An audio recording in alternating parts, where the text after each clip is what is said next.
ನಮಸ್ಕಾರ.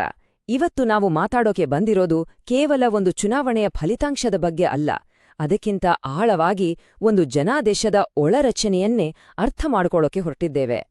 ನೆನ್ಪಿಡಿ, ಚುನಾವಣೆ ಅನ್ನೋದು ರಾಜಕೀಯದ ಅಂತ್ಯ ಅಲ್ಲ, ಅದು ನಿಜವಾದ ಆಡಳಿತದ ಆರಂಭ. ಅಂಕಿ ಸಂಖ್ಯೆಗಳ ಆಚೆಗಿರುವ ಜನರ ಬದುಕಿನ ಸತ್ಯಗಳು, ಅವರ ನಿರೀಕ್ಷೆಗಳನ್ನ ಒಂದು ಆಡಳಿತದ ನೀಲನಕ್ಷೆಯಾಗಿ ಹೇಗೆ ಬದಲಾಯಿಸಬಹುದು, ಇದೇ ನಮ್ಮ ಇವತ್ತಿನ ವಿಶ್ಲೇಷಣೆಯ ತಿರುಳು.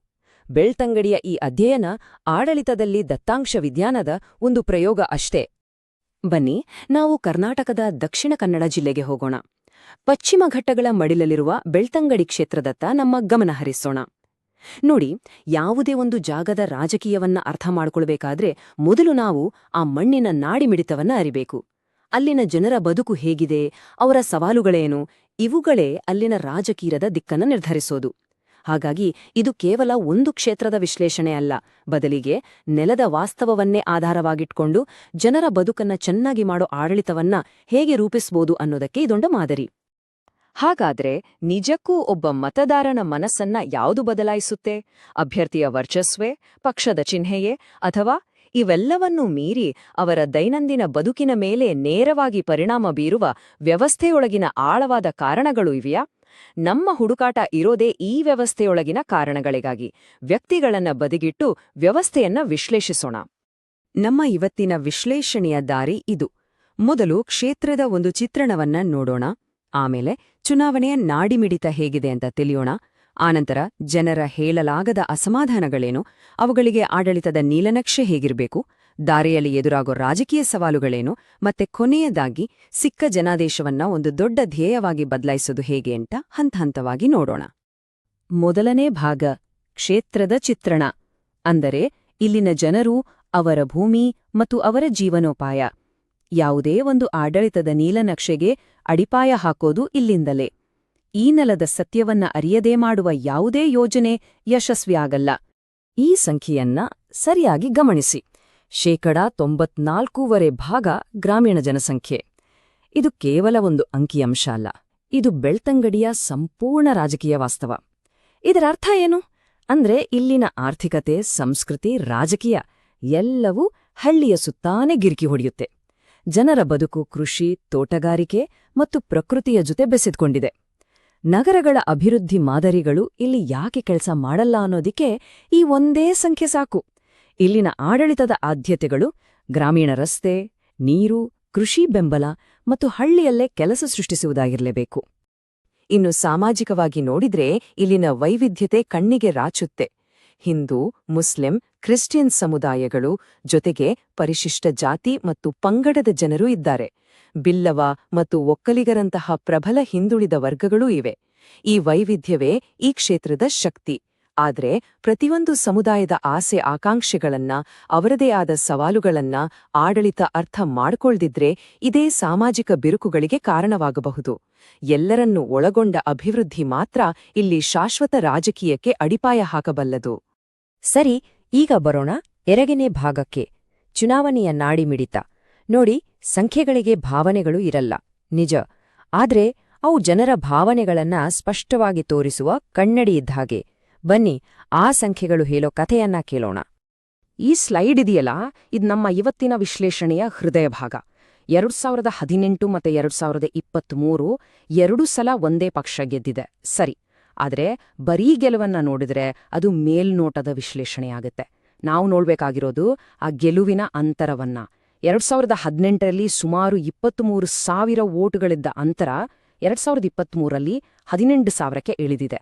ಅಂದ್ರೆ ಸರಿಸುಮಾರು 4,700 ಮತಗಳ ಇಳಿಕೆ. ಪರ್ಸೆಂಟೇಜ್ ಲೆಕ್ಕದಲ್ಲಿ 12.79%ಇಂದ 9.64%ಗೆ ಇಳಿದಿದೆ. ಇದು ಬಹಳ ಮುಖ್ಯವಾದ ಸಂಕೇತ. ಗೆಲುವು ಗೆಲುವೆ, ಅದರಲ್ಲಿ ಸಂಶಯ ಇಲ್ಲ. ಆದ್ರೆ ನೆಲಮಟ್ಟದಲ್ಲೇ ಏನೋ ಒಂದು ಬದಲಾವಣೆ ಆಗ್ತಿದೆಯಲ್ಲ, ಯಾಕೆ? ಮತದಾರರ ನಿಷ್ಠೆ ಯಾಕೆ ನಿಧಾನವಾಗಿ ಪಲ್ಲಟ ಆಗ್ತಿದೆ?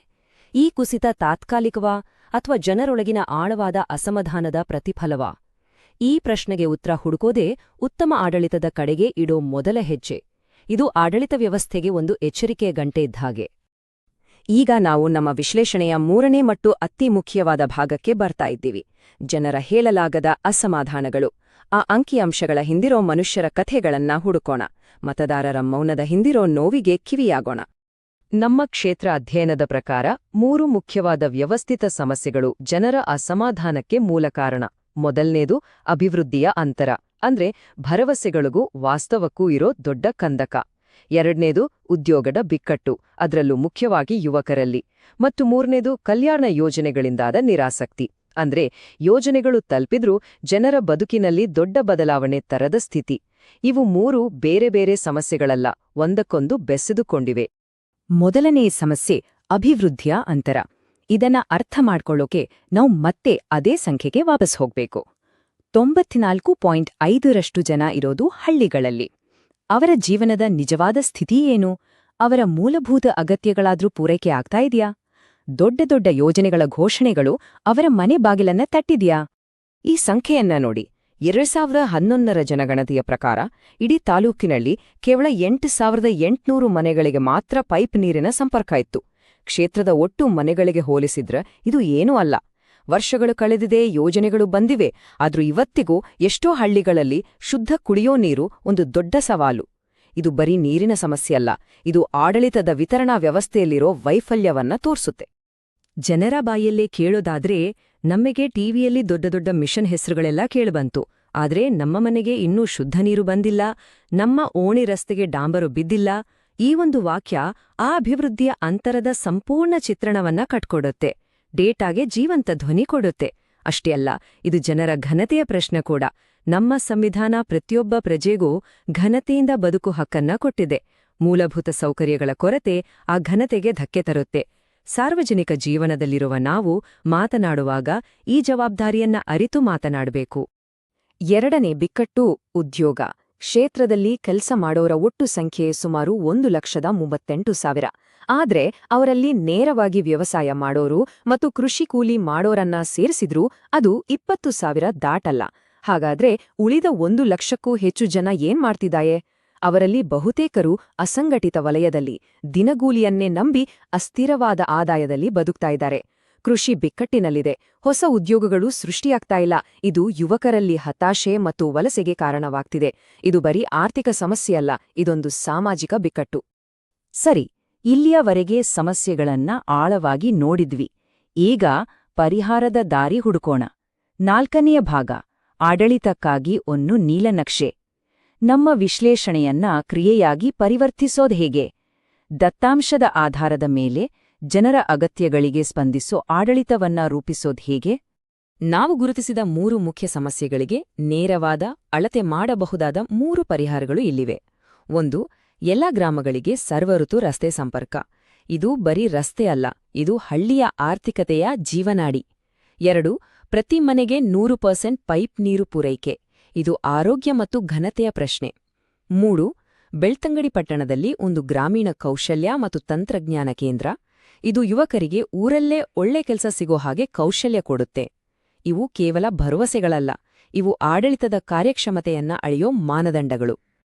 ಒಳ್ಳೆ ಯೋಜನೆ ಮಾಡಿದ್ರೆ ಸಾಲ್ದು, ಅದನ್ನ ಸರಿಯಾದ ರೀತಿಯಲ್ಲಿ ಜನರ ಹತ್ರಕ್ಕೆ ತಲುಪಿಸ್ಬೇಕು.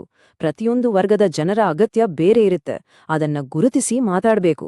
ಯುವಕರಿಗೆ ಉದ್ಯೋಗ ಕೌಶಲ್ಯದ ಬಗ್ಗೆ, ರೈತರಿಗೆ ಮಾರುಕಟ್ಟೆ ಸಂಪರ್ಕದ ಬಗ್ಗೆ, ಹಿಂದುಳಿದ ವರ್ಗಗಳಿಗೆ ಅವರದೇ ಆದ ಸಮಸ್ಯೆಗಳ ಪರಿಹಾರದ ಬಗ್ಗೆ ಮತ್ತು ಅಲ್ಪಸಂಖ್ಯಾತರಿಗೆ ಶಿಕ್ಷಣ, ಆರೋಗ್ಯದಂತಹ ಅಭಿವೃದ್ಧಿ ಕಾರ್ಯಗಳ ಬಗ್ಗೆ ಹೇಳಬೇಕು.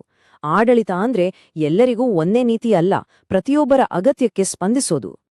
5ನೇ ಭಾಗ, ರಾಜಕೀಯದ ಸವಾಲುಗಳು.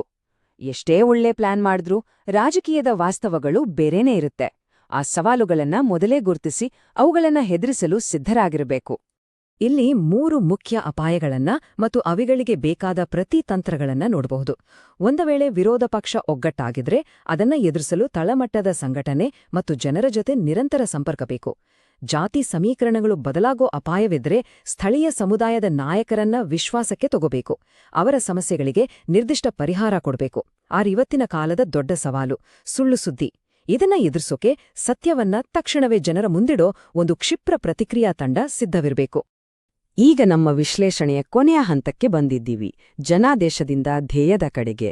ಒಂದು ಚುನಾವಣಾ ಪ್ರಚಾರದ ನಿಜವಾದ ಉದ್ದೇಶವಾದ್ರೂ ಏನು? ಕೇವಲ ಅಧಿಕಾರಕ್ಕೆ ಬರೋದಷ್ಟೇನಾ, ಅಥವಾ ಅದಕ್ಕಿಂತ ದೊಡ್ಡ ಜವಾಬ್ದಾರಿ ಏನಾದ್ರೂ ಇದೆಯಾ? ಜನಾದೇಶದ ನಿಜವಾದ ಅರ್ಥ ಇಲ್ಲಿದೆ. ಜನಾದೇಶ ಅಂದ್ರೆ ಬರೀ ಆಳೋಕೆ ಸಿಕ್ಕ ಲೈಸೆನ್ಸ್ ಅಲ್ಲ.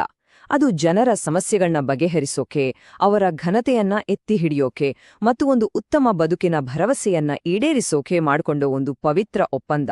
ಅ mandate is not permission to rule. It is a secret contract to solve problems, uphold dignity and deliver the promise of a better life. ನಮ್ಮ ಪ್ರತಿಯೊಂದು ಡೇಟಾ, ಪ್ರತಿಯೊಂದು ಸ್ಟ್ರಾಟಜಿ ಈ ಮೂಲಭೂತ ಉದ್ದೇಶಕ್ಕೆ ಬದ್ಧವಾಗಿರಬೇಕು. ಇತ್ತೀಚಿನ ಡಿಜಿಟಲ್ ವೈಯಕ್ತಿಕ ದತ್ತಾಂಶ ಸಂರಕ್ಷಣಾ ಕಾಯ್ದೆ ಕೂಡ ಜನರ ಖಾಸಗಿತನ ಮತ್ತು ಒಪ್ಪಿಗೆಯ ಮಹತ್ವವನ್ನ ಹೇಳುತ್ತೆ. ಆಡಳಿತದಲ್ಲಿಯೂ ಅಷ್ಟೇ, ಜನರ ನಂಬಿಕೆ ಮತ್ತು ಒಪ್ಪಿಗೆಯನ್ನ ಗಳಿಸೋದು ಅತೀ ಮುಖ್ಯ. ಹಾಗಾಗಿ ಈ ಅಂತಿಮ ಪ್ರಶ್ನೆಯೊಂದಿಗೆ ನಮ್ಮ ವಿಶ್ಲೇಷಣೆಯನ್ನ ಮುಗಿಸೋಣ. ಚುನಾವಣೆಯಲ್ಲಿ ಗೆಲ್ಲೋದು ಒಂದು ಅಭಿಯಾನದ ಅಂತ್ಯವೇ ಅಥವಾ ಜನರ ಜೊತೆ ಮಾಡಿಕೊಂಡ ಒಪ್ಪಂದದ ಆರಂಭವೇ? ಜನಾದೇಶ ಅನ್ನೋದು ಅಧಿಕಾರ ಅಲ್ಲ, ಅದೊಂದು ಗುರುತರವಾದ ಜವಾಬ್ದಾರಿ. ಈ ಜವಾಬ್ದಾರಿಯನ್ನ ದತ್ತಾಂಶ ಮತ್ತು ಅನುಕಂಪದ ಜೊತೆ ನಿಭಾಯಿಸಿದಾಗ ಮಾತ್ರ ನಿಜವಾದ ಜನಪರ ಆಡಳಿತ ಸಾಧ್ಯ. If you want to become a people-centric leader and uplift your constituency, get in touch with blueprintstrategies.ai at mgr@blueprintstrategies.ai or call 080-4204-1602. Purpose Beyond Politics.